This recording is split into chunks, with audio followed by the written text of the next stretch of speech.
right, so we are joined by Miss Destiny Ford, class of 2019. Destiny, how are we? Good, the best class. 2019's the best class? Yes. Sure. Yeah. Was a pretty good class. All right, so where did you go to middle school? I went to middle school, Conway Middle School. Conway Middle. Right, and so why'd you decide to come to early college? Um, Truthfully, I didn't know what early college was. My mom pushed me for it. She heard about the program from a friend, and she was like, "Oh, this would be good for my daughter." She did not want me to go to Conway High, honestly. So she pushed me to do the application. I was at basketball practice when I heard okay, this is for sure what you're doing. And I remember being in the cafeteria with a lot of all the eighth grade eighth graders, and they were calling everybody name up, and I was like, holy crap, I'm in trouble. Then I saw Jessica Figueroa, and she's very good. Like she's the best student, and still is probably. But I saw her get up too. I'm like, okay, I'm good. I didn't get in trouble. Like she's getting up too. And then they brought us into the classroom and said we been accepted. We just had to do the interview portion. So yeah, I was like, okay.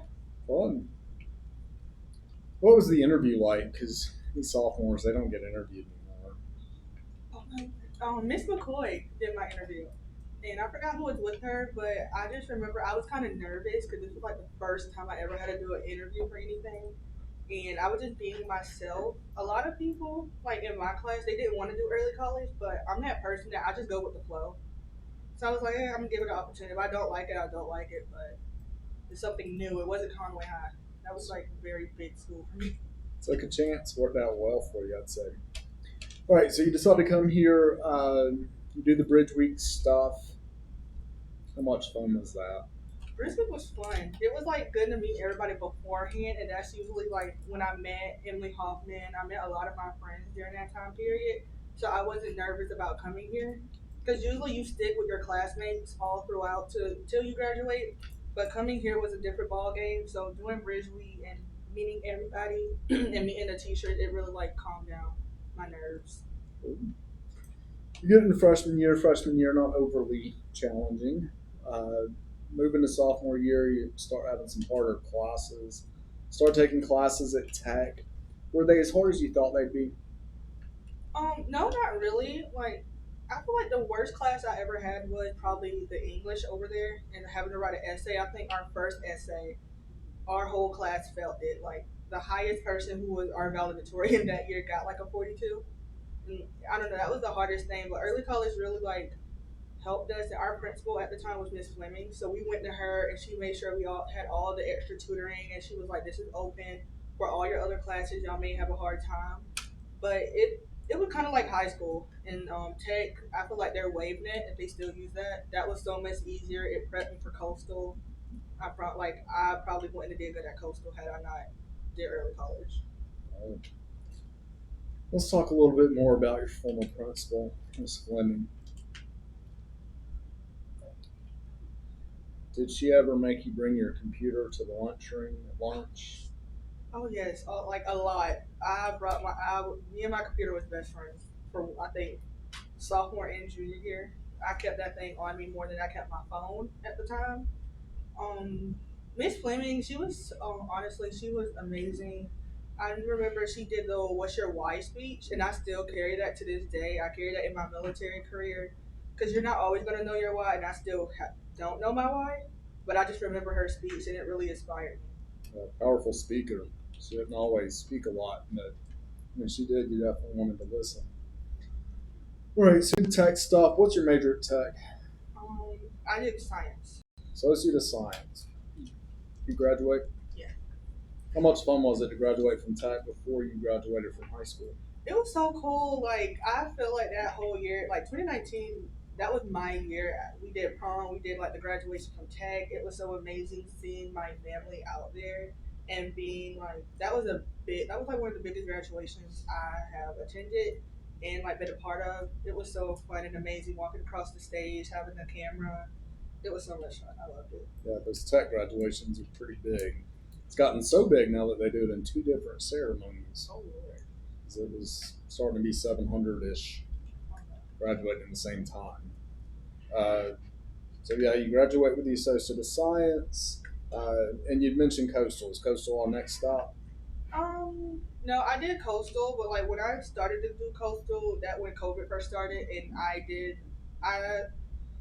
I was crazy. I did for the full time job at Taco Bell during that time, and did online classes when they moved to online, and it was just my teachers didn't know what they were doing. I didn't know what I was doing, and I just took a pause from coastal, and then when I took my pause, I was like, okay, I think I'm gonna join the military. So it's like I went to coastal for 2 semesters, and then I stopped. Okay. So if you wanted to go back, could you Yeah. finish that out? Cool. The COVID piece is always interesting. I feel like every time I talk about it in these interviews, it's like PTSD, like so awful. Uh, and that would make sense, right? Like everything during COVID when it first happened, nobody really does know what they're doing. So probably a pretty wise call to put a pause on that, put that on hold, and look at whatever else was going to be next. So why the military? Um, I forgot the sergeant name that came, but he was Army, and he been trying to get me to do Army since freshman year. And I was like, the military is the last thing I would do. I would never do it. I didn't know that we have an Air Force branch. It's over there by the mall, like across from Books a Million. And I was just bored. I tell people I was just up one night scrolling on TikTok and I got bored. I saw somebody on military TikTok and I was like, man, I'm gonna join. So I sent the next day. I sent the email out, did a little survey, and my recruiter called me like 2 hours later. So I was like, okay. And then, cause my medical background, it took 2 years to like complete everything and get all the necessary paperwork. But when I did it, I didn't regret it. It just, um, I did it because I was bored. I didn't want to pay for school no more. But yeah, that was the main reason. I really don't have a big reason. Like I didn't want to travel. I was okay with that. But like I was just bored. Why Air Force over Army? I knew my limits. Like I'm athletic, but I'm not that athletic. Like how they do for Army, they do rucking. They do a whole lot of stuff. Like they be doing like over 20 miles with 40 or 50 pounds on their back, or probably higher. The Air Force, we have a 1.5 miles, and I think my max is 40 push-ups and 40 sit-ups in a minute. I'm okay. I knew my limits. And the Air Force, they take better care of you afterwards and during, but like also like after when you retire. So I was like, okay. Makes sense. All right, so you're joining us today. You're on leave, right? On rap, yeah. Okay. Explain that. So rap is something that I don't know about Guard or Reserve. I can only speak for active duty at the moment, but you are eligible for it once a year, and mostly like especially after you finish your basic training and your tech school training. So you just come home for 10 days and you work under your recruiter, and how your recruiter works you depends on them. My recruiter has been so like I'm so thankful for her all the way like from beginning to end. She only worked me like I'm only working for her right now Thursday and Friday. Technically, this was optional for me, and I was like, no, yeah, I want to do early college. I'm like, early college is on my list to come do an interview.